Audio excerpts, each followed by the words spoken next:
আজকের এই অনুষ্ঠানে সম্মানিত সকল উপস্থিতিবৃন্দ, আসসালামু আলাইকুম। প্রথমেই আমি আপনাদের সকলকে, সম্পাদকবৃন্দ, সাংবাদিকবৃন্দ, সংবাদপত্রের মালিকবৃন্দ সহ বীর সাংবাদিকবৃন্দ সহ যারা উপস্থিত আছেন, প্রথমেই আপনাদের সকলকে আন্তরিকভাবে আমি ধন্যবাদ জানাতে চাই।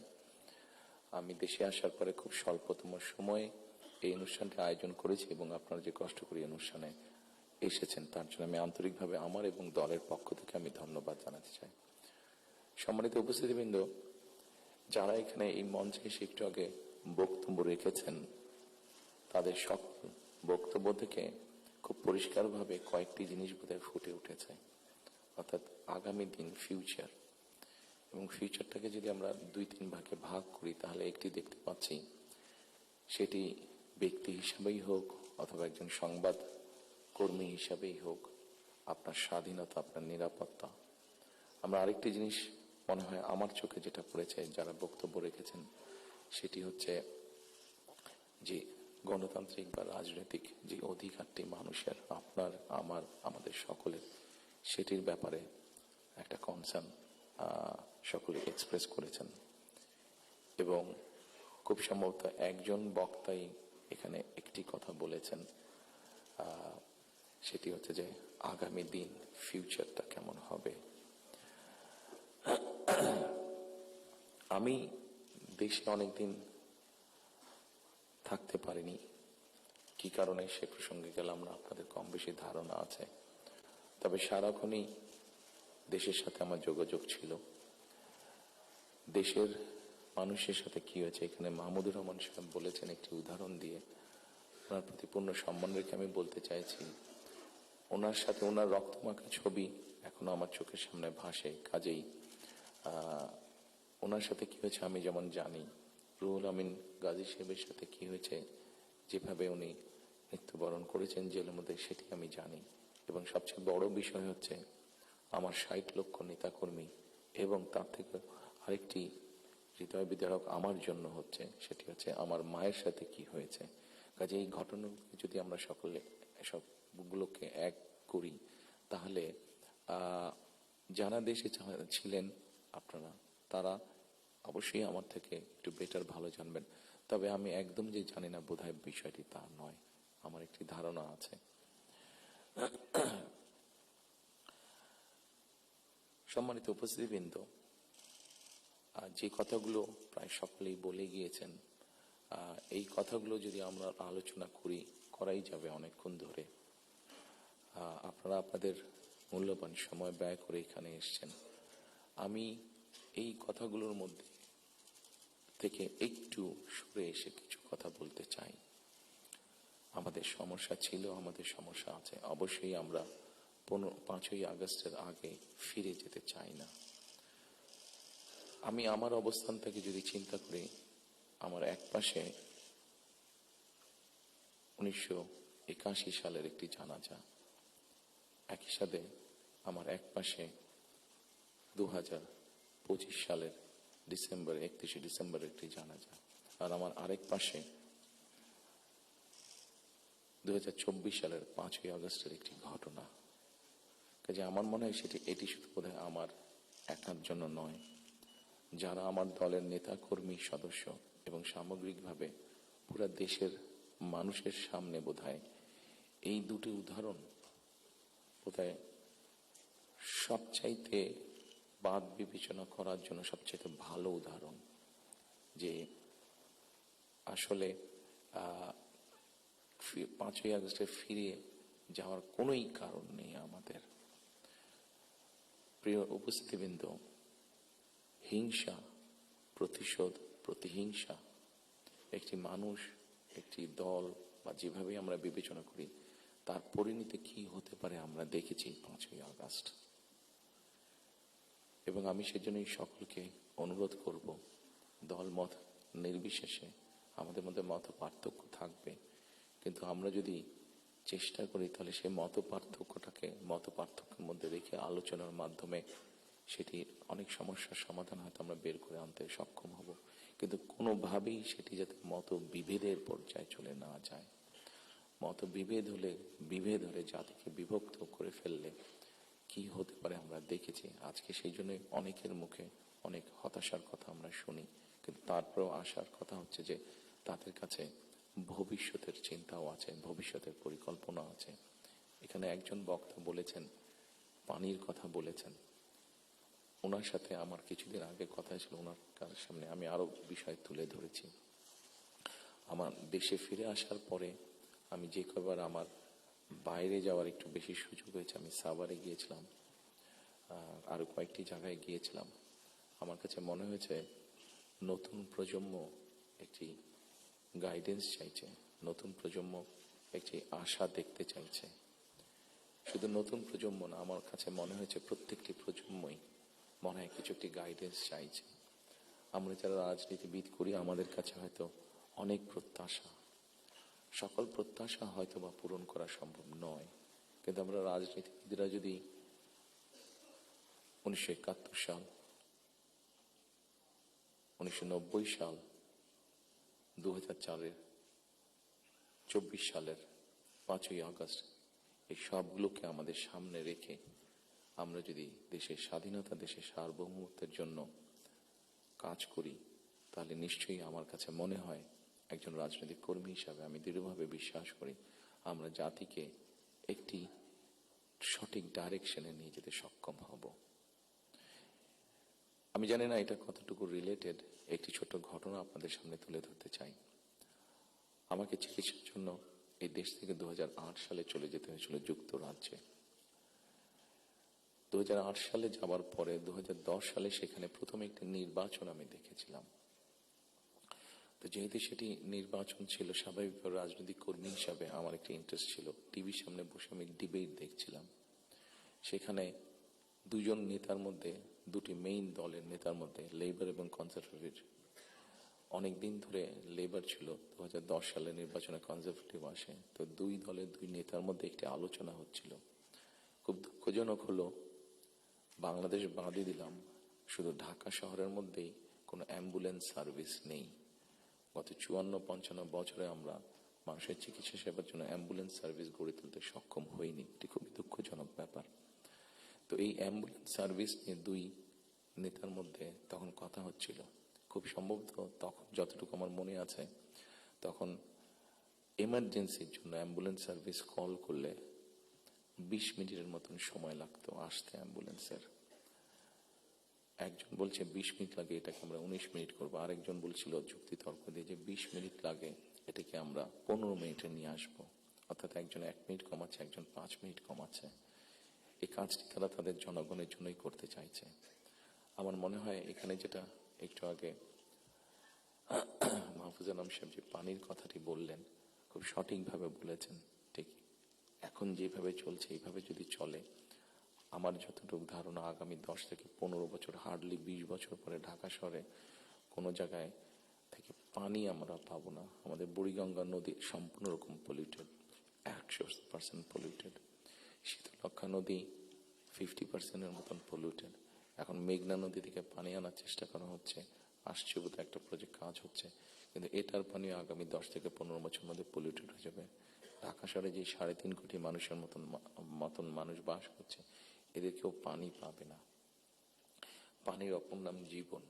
সারা দেশে যদি এই সমস্যা শুরু হয়, তাহলে বিষয়টি কত ভয়াবহ হতে পারে। আমার মনে হয় এইরকম বিষয়গুলি নিয়ে বোধহয় এখন আলোচনা হওয়া উচিত, সেটি সংসদে হোক, সেটি বিভিন্ন সেমিনারে হোক। কারণ তা না হলে একটি ভয়াবহ ভবিষ্যৎ আমাদের সামনে অপেক্ষা করছে হয়তোবা, which is very unwanted.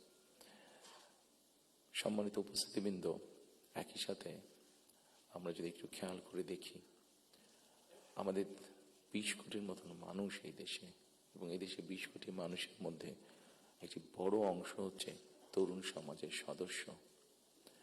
এই তরুণ সমাজের সদস্যদেরকে বিভিন্নভাবে আমাদেরকে উপায় বের করতে হবে কিভাবে তাদের কর্মসংস্থানের ব্যবস্থা হয়, সেটি দেশের ভিতরে হোক, সেটি দেশের বাইরে হোক। আমরা যদি এটি সক্ষম না হই এই কাজটি করতে, তাহলে আমরা 5ই আগস্ট বলি, 90-এর আন্দোলন বলি, 1971 সালের স্বাধীনতা যুদ্ধ বলি, আমাদের মনে হয় খুব সম্ভবত প্রত্যেকটি প্রত্যাশা ধ্বংস হয়ে যাবে। এখানে একজন সংবাদকর্মী, নারী সংবাদকর্মী, নারীর নিরাপত্তা বা নিরাপত্তা নিয়ে কথা বলেছেন উনি। আমরা মনে করি নিরাপত্তা শুধু নারীর না, নারী পুরুষ উভয়ের ক্ষেত্রে হওয়া উচিত। ছোট যদি একটি এক্সাম্পল দিই, খুব সম্ভবত বাংলাদেশে বছরে 7,000-এর মতন মানুষ, খুব সম্ভব গত বছর 7,000-এর মতন মানুষ রোড অ্যাক্সিডেন্টে মারা গিয়েছে। আমার কাছে বিষয়টি খুব অস্বাভাবিক লাগে। আমার ধারণা আপনারা যদি একটু চিন্তা করেন, আপনাদের প্রত্যেকের কাছে বিষয়টি অস্বাভাবিক লাগবে, কিন্তু ঘটনাটি ঘটছে, কোনো বছর বেশি, কোনো বছর কম। এই অস্বাভাবিক ঘটনাটি কেন ঘটবে? একজন মানুষ রোড অ্যাক্সিডেন্টে অধিকাংশ ক্ষেত্রে যারা মারা যাচ্ছে, আমরা যদি তাদের সামাজিক স্ট্যাটাসটা দেখি, খুব যে অবস্থাপন্ন লোক, যারা আর্থিকভাবে সচ্ছল, তারা যে মারা যাচ্ছেন তা না, কিন্তু যেই মানুষগুলো মারা যাচ্ছে সেই মানুষরা হয়তো তাদের ফ্যামিলির অনলি আর্নিং সোর্স। মারা যাওয়ার পরে সেই ফ্যামিলিটির কি হচ্ছে, অথবা লোকটি যদি পঙ্গু হয়ে যায়, মানুষটি যদি পঙ্গু হয়ে যায়, তাহলে তার ফ্যামিলির উপরে কি হচ্ছে, এই বিষয়টি বোধহয় আমাদেরকে নজরে আনা উচিত। এরকম অনেকগুলো বিষয় আছে, যে বিষয়গুলো আমার মনে হয় রাজনৈতিক দলগুলোর মধ্যে চিন্তা ভাবনা হওয়া উচিত। এখানে শাইখ সিরাজ সাহেব বসে আছেন, ওনার একটি বিখ্যাত প্রোগ্রাম আছে কৃষি সংক্রান্ত। আমাদের দেশে কৃষকদের কি অবস্থা এখন, সেই বিষয়টি বোধহয় আমাদেরকে বিবেচনা করা উচিত। উনি ভালো বলতে পারবেন। আমার যতটুকু ধারণা আছে যে মানে সরাসরি জমিতে কৃষিকাজের সাথে জড়িত জমির মালিক এরকম কৃষকের সংখ্যা প্রবাবলি 1.5 কোটির মতন সারা বাংলাদেশে, 1,50,00,000-এর মতন। এর মধ্যেও ডিফারেন্ট ক্যাটাগরির কৃষক আছে। এই কৃষকদের বিভিন্ন অসহায়ত্বের নিউজ আপনাদের সংবাদপত্রে প্রকাশ হয়, বিভিন্ন সময় আপনাদের খবরেই প্রকাশিত হয়েছে, বিভিন্ন সময় সেটি ইলেকট্রনিক মিডিয়া হোক, সেটি মেইন মিডিয়া প্রিন্টেড মিডিয়াতেই হোক, প্রকাশিত হয়েছে। এদের ব্যাপারে আমি আমার বিগত সরকারের কথা বলবো, আমার দলের বিগত সরকারের কথা বলবো। সেই সরকার বিভিন্ন সময় বিভিন্ন পদক্ষেপ গ্রহণ করেছে। এত বিশাল সংখ্যক মানুষ, যারা 20 কোটি মানুষের খাওয়া পড়ার ব্যবস্থা করছে, খাওয়ার অন্নের সংস্থান করছে, সেই এত বড় সমাজটাকে কিভাবে সাপোর্ট দেওয়া যায়, তাদের হয়তো সেভাবে বলার সুযোগ নেই। এখানে আপনারা সংবাদপত্রের যারা কর্মী আছেন, আপনারা আপনাদের কিছু সমস্যার কথা বলেছেন। আপনাদের সমস্যাটা আমাদের জন্য শুনতে জানতে সহজ হয়, বিকজ আমাদের জন্য একটা ভেন্যু আছে যেখানে আমরা আলাপ করতে পারি। কিন্তু ওই কৃষকগুলো যাদের কোনো ভেন্যু নেই, যারা এরকম একটা প্রোগ্রাম অর্গানাইজ করতে পারছে না, তারা কিভাবে বলবে কথাগুলো? কাজে তাদের কথাটাও তো আমাদেরকে জানতে হবে। কাজে এই বিষয়গুলি, সম্মানিত উপস্থিতিবৃন্দ, আমার মনে হয় এই সকল এরকম আরো অনেকগুলো বিষয় আছে। আমরা নারীর স্বাধীনতার কথা বলছি। বেগম রোকেয়া নারীর শিক্ষার জন্য আন্দোলন করেছিলেন। মরহুমা বেগম খালেদা জিয়া নারীদের শিক্ষার ব্যাপারটা নিশ্চিত করেছিলেন। পরবর্তীতে আগামী নির্বাচনে ইনশাল্লাহ জনগণের ম্যান্ডেট নিয়ে আমরা সরকার গঠনে সক্ষম হলে আমাদের একটি পরিকল্পনা রয়েছে, এই যেই নারীরা শিক্ষিত হয়েছে এদেরকে অর্থনৈতিকভাবে স্বাবলম্বী করে গড়ে তোলা। একটু আগে আমি যে ফ্যামিলি কার্ডটা বলেছিলাম, সেটির লক্ষ্য বা উদ্দেশ্য হচ্ছে সেটাই, এই নারী সমাজকে গড়ে তোলা। আমাদের হিসাব মতে বাংলাদেশে 4 কোটি ফ্যামিলি আছে। আমরা যদি পরিবার হিসাবে ভাগ করি, এবারে যে একটি পরিবারে 5 জন করে সদস্য ধরা হয়েছে। আমরা এই ফ্যামিলি কার্ডটি আপনাদের সামনে একটু তুলে ধরতে চাইছি, আমাদের পরিকল্পনাগুলো। কারণ এখানে একজন সাংবাদিক উল্লেখ করেছেন যে 25 তারিখে যখন আমি এসেছি, আমি একটি কথা বলেছিলাম মার্টিন লুথার কিং এর মতন, আই হ্যাভ এ ড্রিম, যেমন বলেছিল 62 বছর আগে মার্টিন লুথার কিং। আমি বলেছিলাম আই হ্যাভ এ প্ল্যান। সেই প্ল্যানের মধ্যে একটি অংশ হচ্ছে বাংলাদেশের যে হাফ পপুলেশন নারী, তাদেরকে ঘিরে, এবং সেটি হচ্ছে ফ্যামিলি কার্ড।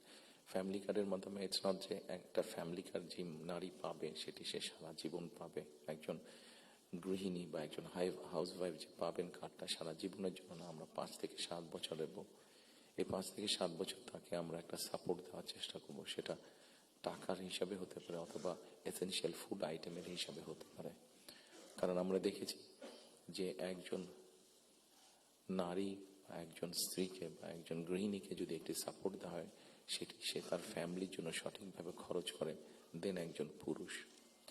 এবং আমরা রিসার্চে দেখেছি যে যদি 5 থেকে 7 বছর দেওয়া যায় তাহলে সে যেই অর্থটা তার হাতে জমা হয় সে মূলত 3টি কাজে খরচ করে। প্রথমত তার ফ্যামিলির স্বাস্থ্যের পেছনে, দ্বিতীয়ত তার ফ্যামিলির ছেলে মেয়েদের শিক্ষার পিছনে, তৃতীয়ত সে যে অর্থটা জমা করতে পারে সেটি সে ছোট ছোট ভাবে ইনভেস্ট করে। খুব স্বাভাবিকভাবে এইভাবে যখন সে ইনভেস্ট করা ধরবে, স্বাভাবিকভাবে তার গ্রামের লোকাল ইকোনমিটা স্ট্রেংথেন হবে, তার উপজেলার ইকোনমিটা স্ট্রেংথেন হবে, তার জেলার ইকোনমিটা স্ট্রেংথেন হবে, তার পরিবারটা শিক্ষিত এবং তার পরিবারটা যদি হেলদি হয়, এইভাবে পুরো গ্রামটা হবে, এভাবে পুরো উপজেলাটা হবে, এইভাবে পুরো জেলাটা, বিভাগ, একসময় গিয়ে দেশটা হবে।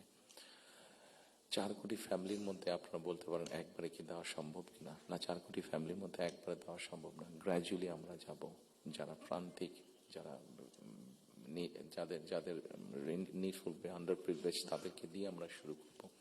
এই কার্ডটি আমরা, আপনারা জিজ্ঞেস করতে পারেন হয়তো কার্ডটি কাদেরকে দেবেন। আমরা কার্ডটি জেনারেল রেখেছি, ইউনিভার্সাল রেখেছি, কারণ আমরা অতীতে দেখি যে বিভিন্ন সময় বিভিন্ন সোশ্যাল সেফটি নেটওয়ার্কের আওতায় যাদেরকে নিয়ে আসা বিভিন্ন ক্যাটাগরি করা হয় এবং সেখানে কারাপশন দেখা দেয়। সেই জন্য আমরা এটি জেনারেল রেখেছি। এটি একজন গ্রামের কৃষকের স্ত্রী যেমন পাবে, ইমাম সাহেবের স্ত্রী যেমন পাবে, প্রাইমারি স্কুলের শিক্ষকের স্ত্রী যেমন পাবেন, ঠিক একইভাবে ডিসি সাহেবের স্ত্রীও পাবেন, এসপি সাহেবের স্ত্রীও পাবেন। তবে আমরা দৃঢ়ভাবে বিশ্বাস করি ডিসি সাহেবের স্ত্রী বা এসপি সাহেবের স্ত্রী নিশ্চয়ই ওনারা নেবেন না, কারণ ওনাদের ওইটি প্রয়োজন হবে না। কারাপশনটাকে যাতে মানে একটা স্প্রেড না করে, কারাপশনটা যাতে স্বাভাবিক একটা পর্যায়ে থেকে, কিছু তো অ্যানোমালিজ হতে পারে, সেটি আমরা গ্র্যাজুয়ালি ঠিক করব। ঠিক এভাবে কৃষকদেরকে হেল্প করার জন্য আমরা কৃষি কার্ড করেছি। একটি বড় সমস্যা হচ্ছে হেলথ ইস্যু। বাংলাদেশে 20 কোটি মানুষ। আমরা স্লোগান দিয়ে হয়তো বলতে পারি যে সকলের জন্য স্বাস্থ্যের ব্যবস্থা করব, আমরা সকলকে স্বাস্থ্য সুবিধা আমরা দিব। এখানে আপনারা অনেকেই আছেন যারা আপনারা ইউকেতে গিয়েছেন, যেহেতু আমি ইউকেতে অনেকদিন ছিলাম, স্বাভাবিকভাবে আমি তাদের বিষয়টি আমার নজরে বেশি পড়েছে। তাদের ওখানে বৈধভাবে যে কোনো মানুষ থাকে তাকে তারা পূর্ণ হেলথ সার্ভিস দেয়, সেটা যে কোনো ধরনের, সেটা বাইপাস হোক, কার্ডিয়াক হোক, ক্যান্সার হোক, সব রকম চিকিৎসা তারা দেয়। এখন আমরা কিন্তু এখন দেখা যাচ্ছে যে এই কাজটা করতে গিয়ে ইউকের মতন দেশগুলো, ইউরোপের যে ডেভেলপ দেশগুলো আছে, তারাও হিমশিম খাচ্ছে। তারা এখন যেটা চাচ্ছে সেটা হচ্ছে প্রিভেনশন। তারা হিসাব নিকাশ করেছে যে একজন মানুষ অসুস্থ হলে তাকে যদি হাসপাতালে নিয়ে আসা হয়, তাকে যদি ওষুধ দেওয়া হয়, ডাক্তার, নার্স, হসপিটালে বেড, সবকিছু, তাতে খরচ অনেক বেশি হয়। কিন্তু যদি প্রিভেনশন করা হয়, মানুষকে যদি সচেতন করা হয় যে এই খাবারগুলো খেও না, তাহলে তুমি কিডনি প্রবলেম হবে না, এই খাবারগুলো খেও না তাহলে তোমার হার্ট প্রবলেম হবে না, এই খাবারগুলো খেও না তাহলে তোমার ডায়াবেটিক হবে না। মানুষকে যদি এভাবে সচেতন করা যায় তাহলে দেখা গেছে তাতে রাষ্ট্রের খরচ অনেক কমে আসে, মানুষের সুস্থ থাকে। এবং এটার উপর বেস করে, যেহেতু ইউরোপে এই কাজটা চলছে, এটার উপরে বেস করে আমরা হেলথ কেয়ারার অ্যাপয়েন্ট করতে চাই। এবং এই হেলথ কেয়ারের অ্যাপয়েন্টের আরেকটি মূল লক্ষ্য উদ্দেশ্য হচ্ছে এরা যেরকম বেসিক ট্রেনিং পাওয়ার পরে গিয়ে মানুষকে সচেতন করবে, অ্যাট দ্য সেম টাইম সম্মানিত উপস্থিতিবৃন্দ, আরেকটি বিষয় বোধহয় আমাদের নজরে খুব আনা প্রয়োজন। একটি বিষয়, খুব ভয়াবহ পরিস্থিতি।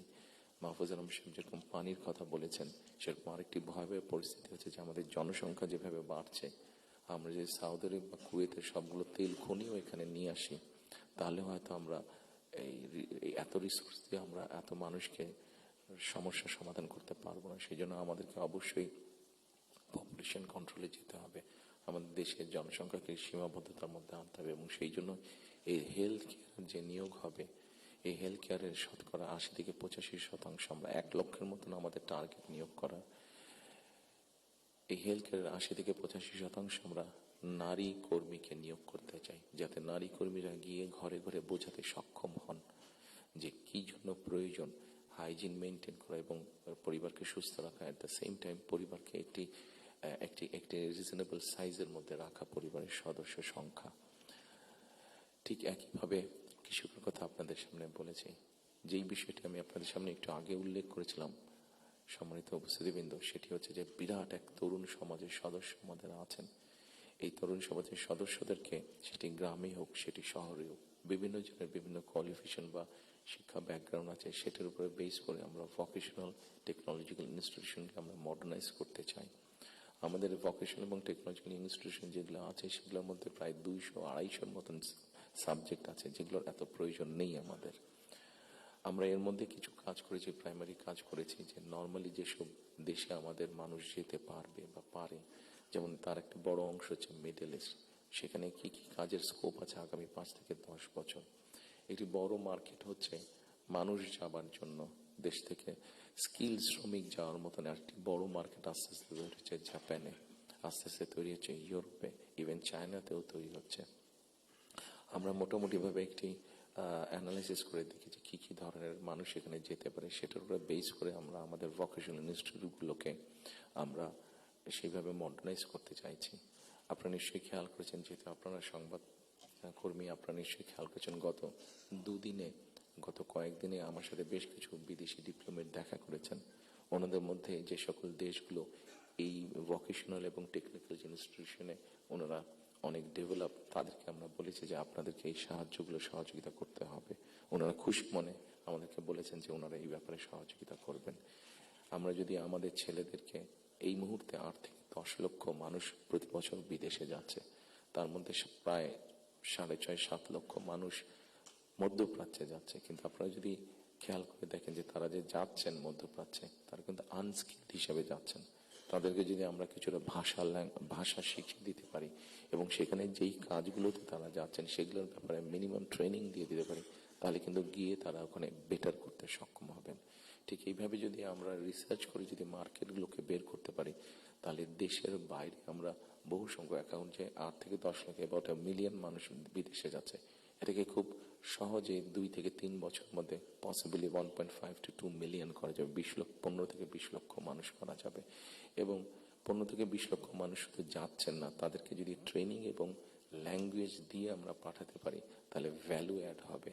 এখন যদি কেউ $100 আর্ন করে মাসে, ইজিলি সেটা $300 নিয়ে আসতে পারবো, তাহলে বৈদেশিক মুদ্রার একটা বিশাল অংশ আমরা আনতে পারবো, যেটা দিয়ে আমরা কাজ করতে পারবো।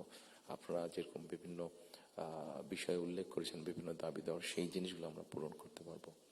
আমরা একটি জিনিস বিবেচনা করছি এই মুহূর্তে, এখন যদি আমরা দেখি আমাদের বৈদেশিক মুদ্রা উপার্জনের রাস্তা মূলত দুটি, একটি হচ্ছে গার্মেন্টস এবং একটি হচ্ছে আমাদের রিমিটেন্স, যেটা প্রবাসীরা পাঠিয়ে থাকেন কষ্ট করে। এইটির সংখ্যাকে আমরা বাড়াতে চাচ্ছি। আমরা একটি চিন্তা ভাবনা করেছি, এর মধ্যে নিজেদের মধ্যে আমরা আলাপ করেছি যে কোনো উদ্যোক্তা যদি একটি ইন্ডাস্ট্রি বা ফ্যাক্টরি সেট করেন, যেটির শতকরা 100 ভাগ পণ্য বিদেশে রফতানি হবে। যেমন কেউ যদি বলেন যে আমি এই কলমটি তৈরি করবো, কিন্তু এটা not for local market, absolutely for export market, তাহলে আমরা তাদেরকে বন্ডেড ফ্যাসিলিটি দেওয়ার কথা চিন্তা করছি। আমরা যদি বন্ডেড ফ্যাসিলিটিটা তাদেরকে দিতে পারি, আমাদের হিসাব বলে, আমাদের রিসার্চ বলে, তাতে এক্সপোর্টের সংখ্যা যেরকম বৃদ্ধি পাবে, তাতে উদ্যোক্তারাও খুশি হবে এবং উদ্যোক্তারা যখন এখানে কোনো মিল কারখানা তৈরি করবেন, সেক্ষেত্রে আমরা আমাদের বহু বেকারের কর্মসংস্থান তৈরি করতে পারবো। কাজেই সম্মানিত উপস্থিতির মধ্যে আমি যদি এইভাবে আপনাদের সাথে আলোচনা করি, অনেক সময় লাগবে, সময় কম, আপনার প্রত্যেকে ব্যস্ত মানুষ, প্রত্যেকে আপনাদের সময়ের মূল্য আছে। আমি আমার কিছু চিন্তা ভাবনাগুলো আপনাদের সামনে শেয়ার করলাম। আপনাদের এখানে কয়েকটি কথা খুব সম্ভবত উঠে এসেছে, যতটুকু আমার মনে পড়ছে।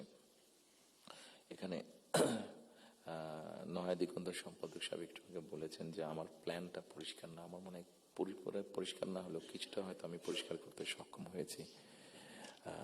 আরো কিছু প্ল্যান আছে আমাদের, যেমন কর্মসংস্থানের ক্ষেত্রে আরেকটি প্ল্যানের কথা আপনাদেরকে উল্লেখ করি।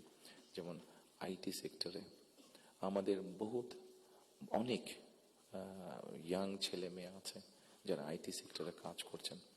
আমরা স্বৈরাচারের সময় দেখেছি বাংলাদেশের বিভিন্ন জায়গায় আইটি পার্কের নামে কতগুলা বড় বড় বিল্ডিং তৈরি করা হয়েছে, কিন্তু এখনই আমি কিছু পত্রিকার পাতায় নিউজ দেখেছি, গত 2-1 বছর আগেও নিউজ দেখেছি, 2-3 বছর আগে নিউজ দেখেছি, যে পার্কগুলো অনেক ক্ষেত্রে দেখা যাচ্ছে যে অসামাজিক কাজ হচ্ছে, অথবা সেখানে কমিউনিটি সেন্টার হচ্ছে, অর্থাৎ আইটি পার্ক বলতে যাবো যে তার বিন্দু কোনো কিছুই সেখানে নেই। প্রিয় সম্মানিত উপস্থিতিবৃন্দ, আমরা এই আইটি পার্কগুলোকে একটু ডিফারেন্ট ভাবে নিয়ে আসতে চাইছি। আমাদের বিভিন্ন জায়গায় যে আইটি পার্কগুলো আছে, এই আইটি পার্কগুলোকে আমরা ওই এলাকায় যদি আমরা বের করতে পারি আমাদের তরুণ সমাজের কারা কারা আইটিতে কাজ করছেন, অনেকেই কাজ করছেন, কেউ কাজ করছেন ডাটা প্রসেসিংয়ে, কেউ কাজ করছেন হয়তো কোনো রকম ডিজাইনিংয়ে, কেউ কাজ করছেন হয়তো অনলাইন শপিংয়ের, শপিং মানে অনলাইন ট্রেড করছেন অনেকে। আমাদের একটা চিন্তা ভাবনা আছে যে এই মানুষগুলোকে একত্রিত করে আমরা ওই আইটি পার্কগুলোকে ফ্রি ওয়াইফাই দেবো এবং তাদেরকে ছোট ছোট স্পেস করে তাদেরকে অফিস করে দেবো। এখন হয়তো তারা হলে যারা থাকছেন, যদি স্টুডেন্ট হয়ে থাকেন হলে বিছানার উপরে কাজ করছে, তাহলে মেসে থাকলে মেসের ওই ছোট্ট কোনায় কাজ করছে, অথবা বাসায় থাকলে হয়তো বিছানার উপরে বসে কাজ করছে, অথবা ছোট্ট একটা টেবিল চেয়ার নিয়ে কাজ করছে। কিন্তু আমরা যদি তাদেরকে একটা স্পেস করে দিতে পারি তাহলে কিন্তু তারা তাদের বিজনেসটা অনেক ফ্লরিশ করতে বলবে এবং স্বাভাবিকভাবে তার বিজনেস যখন ফ্লরিশ হবে সে তখন আরো হয়তো তার মতন আরো কয়েকজনকে একসাথে নিয়ে আরো একটু বড় কোম্পানি করবে। অর্থাৎ এই সবগুলো সম্ভাবনার কথা বলছে এবং এই সম্ভাবনার কথাগুলো অবাস্তব নয়। আমরা চেষ্টা করলে এই সম্ভাবনাগুলো আমরা বাস্তব রূপ দিতে পারবো। ঠিক একইভাবে আজকাল ফেসবুকে গেলে অথবা টিকটকে গেলে আমরা দেখি আমাদের তরুণ সমাজের সদস্যরা অনেকে অনেক প্রতিভাবান, বিভিন্ন রকম কন্টেন্ট তারা মেক করছেন। এই কন্টেন্ট মেক করতে গেলে সরকারের কিছু পলিসি আছে, যে পলিসিগুলো ঠিক করতে পারলে তাদের জন্য বেটার হবে, তাদের ইনকামটা বেড়ে যাবে। ইন্টারন্যাশনাল গেটওয়ে যে আছে যেখানে কারেন্সি আসে বা যায়, এখানে কিছু সমস্যা আছে, পেপাল সহ এরকম যেগুলো আছে, আমরা এরই মধ্যে তাদের সাথে কথা বলেছি যে কিভাবে এই সমস্যাগুলো সমাধান করা যায়। অর্থাৎ যারা আমাদের অনলাইনে কাজ করবে বা কন্টেন্ট মেক করবে, এরা যে যাবে, এরা যে অ্যাড হবে, যে ইনকামটাতে আসবে, সেটা কিভাবে সহজে তাদের কাছে এসে পৌঁছতে পারে, এই ব্যাপারে আমরা তাদের সাথে মোটামুটিভাবে আলাপ করেছি। ইনশাল্লাহ আমরা গভর্নমেন্ট ফর্ম করতে পারলে এই ব্যাপারটা আমরা দ্রুততার সাথে করতে তখন সক্ষম হব এই সমস্যাটার সমাধান করতে। সম্মানিত উপস্থিতিবৃন্দ, আমাদের সামনে আপনারা এখানে অনেকে উপস্থিত আছেন যাদের অনেক লম্বা অভিজ্ঞতা আছে দেশ স্বাধীনের পর থেকে। আমাদের দেশ স্বাধীনের পর থেকে অনেক উথাল পাতাল ঝড় অনেক হয়েছে রাজনৈতিক অঙ্গন থেকে অর্থনৈতিক অঙ্গনে। এখানে একজন বক্তা বলে গিয়েছেন যে সামনে আমাদের চ্যালেঞ্জ আছে। একজন রাজনৈতিক কর্মী হিসাবে আমার কাছে মনে হয় সামনে আমাদের অনেক কঠিন চ্যালেঞ্জ আছে, আমাদের মধ্যে বিভিন্ন রকম মত পার্থক্য আছে। একজন রাজনৈতিক কর্মী হিসাবে আজকে আপনাদের কাছে এবং আপনাদের মাধ্যমে সকল রাজনৈতিক দলের সদস্যদের কাছে, সামগ্রিকভাবে সমাজের সকল মানুষের কাছে আমি একটি বিনীত আহ্বান রাখতে চাই যে আমাদের বিভিন্ন মত পার্থক্যগুলো নিয়ে যাতে আমরা আলোচনা করতে পারি, আলাপ করতে পারি। আমাদেরকে যে কোনো মূল্যে ডেমোক্রেটিক প্রসেস, যেটা আমরা 12 তারিখ থেকে ইনশাল্লাহ শুরু করতে যাচ্ছি।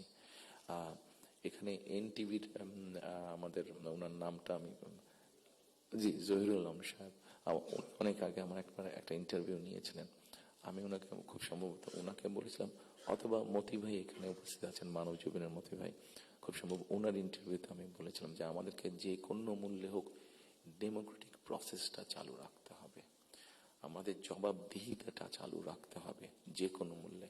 সেটি জাতীয় পর্যায়ে হোক, সেটি লোকাল পর্যায়ে হোক, অর্থাৎ ইউনিয়ন পরিষদ নির্বাচন, পৌরসভার নির্বাচন, লোকাল পর্যায়ে হোক, সেটা কোনো ট্রেড বডির ইলেকশন হোক।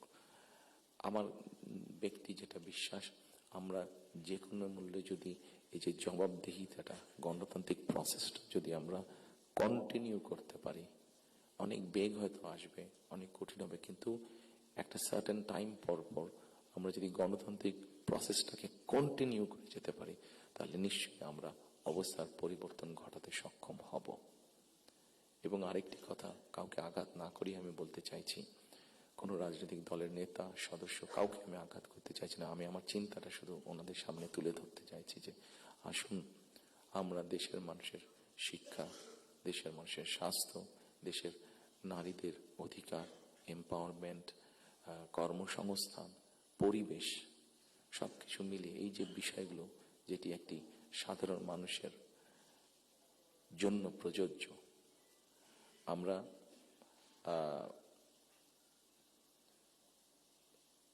অনেক দিন ধরে আমরা শব্দটা কি আমাদের রিফর্ম, শব্দটা মনে করতে পারি, সংস্কার, রিফর্ম, যে বিষয়গুলি নিয়ে আমরা আলোচনা করেছি, আপনারা যদি একটু খেয়াল করে দেখেন এই রিফর্মের আমার কাছে মনে হয়েছে যে 3টি পার্ট আছে। একটি হচ্ছে সাংবিধানিক পার্ট, একটি হচ্ছে আইনগত পার্ট, এবং আরেকটি হচ্ছে মানুষের প্রতিদিনের জীবনযাত্রা, নিরাপত্তা, তাদের সিকিউরিটি সবকিছু নিয়ে একটি পার্ট আছে। আমরা সাংবিধানিক বিষয় নিয়ে আলোচনা করেছি, আইনগত বিষয় নিয়ে আলোচনা করেছি। আমার মনে হয় মানুষের প্রতিদিনকার প্রত্যেকটি মানুষ, সকল সমাজের প্রত্যেকটি শ্রেণী পেশার মানুষ, তাদের প্রতিদিনকার যে চাওয়া পাওয়াগুলা, প্রয়োজনগুলো, সেটা নিয়ে বোধহয় আমরা আলাপ আলোচনা একটু কম করেছি। আমার কাছে মনে হয় সেই বিষয়গুলি নিয়ে বোধহয় আলোচনা করা উচিত। সেই বিষয়গুলি নিয়ে বোধহয় প্রত্যেকটি রাজনৈতিক দলের আলোচনা করা উচিত। আমরা শুধু রাজনৈতিক বিষয় নিয়ে সেমিনার করছি, সিম্পোজিয়াম করছি, আলোচনা করছি, তর্ক বিতর্ক করছি।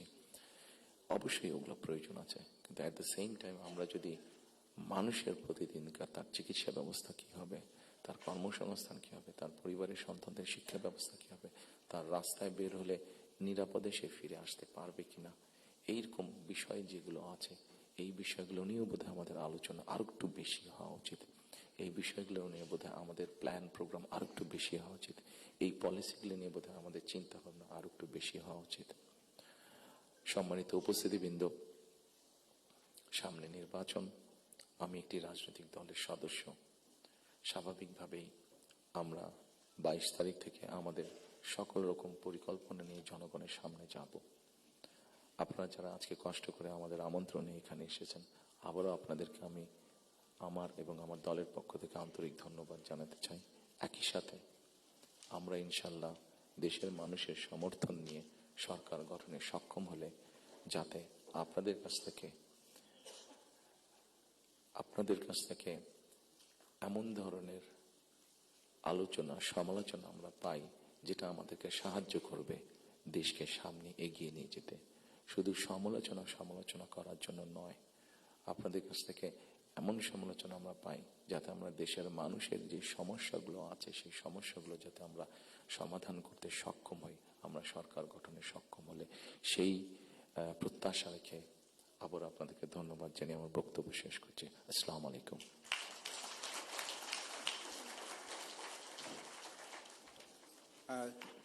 ধন্যবাদ চেয়ারম্যান জনাব